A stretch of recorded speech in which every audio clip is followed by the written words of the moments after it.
Finally আমাদের রামপুরহাটে খুলে গেল স্লেদার্স। আর দিনটা ছিল সেই দিনকেই যেদিনকে আমার ছিল বার্থডে, 5 সেপ্টেম্বর। সেদিনকেই খুলে গিয়েছিল স্লেদার্স। তো সকাল থেকে তো আসতে পারিনি, শুনেছি ভোর 4টের সময় নাকি উদ্বোধন হয়েছে, ভাবতে পারো। আমি তখন থেকে ভাবছি তাহলে কি আর আমার কপালে জুতো থাকবে।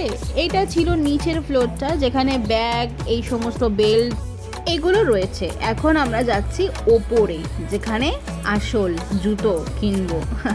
চলো। তো ওপরে গিয়ে ভিড়টা জাস্ট দেখে আমি ভাবছি আমি আর জুতো পাবো না। এমনিতেই আমার কপালে জুতো নেই। আমি প্রচণ্ড পরিমাণে খুঁটিয়ে খুঁটিয়ে প্রচুর জুতো খুঁজেছি, কোথাও জুতো পাইনি। শেষ পর্যন্ত আমার কপালে এটাই ছিল মনে হয়, এটাই খুঁজে পেয়েছি, এটাই আমার চোখে লেগেছে। বিশ্বাস করো, এর থেকে সুন্দর আমি আর কিছু পাইনি। তো কেমন লাগলো অবশ্যই জানিও।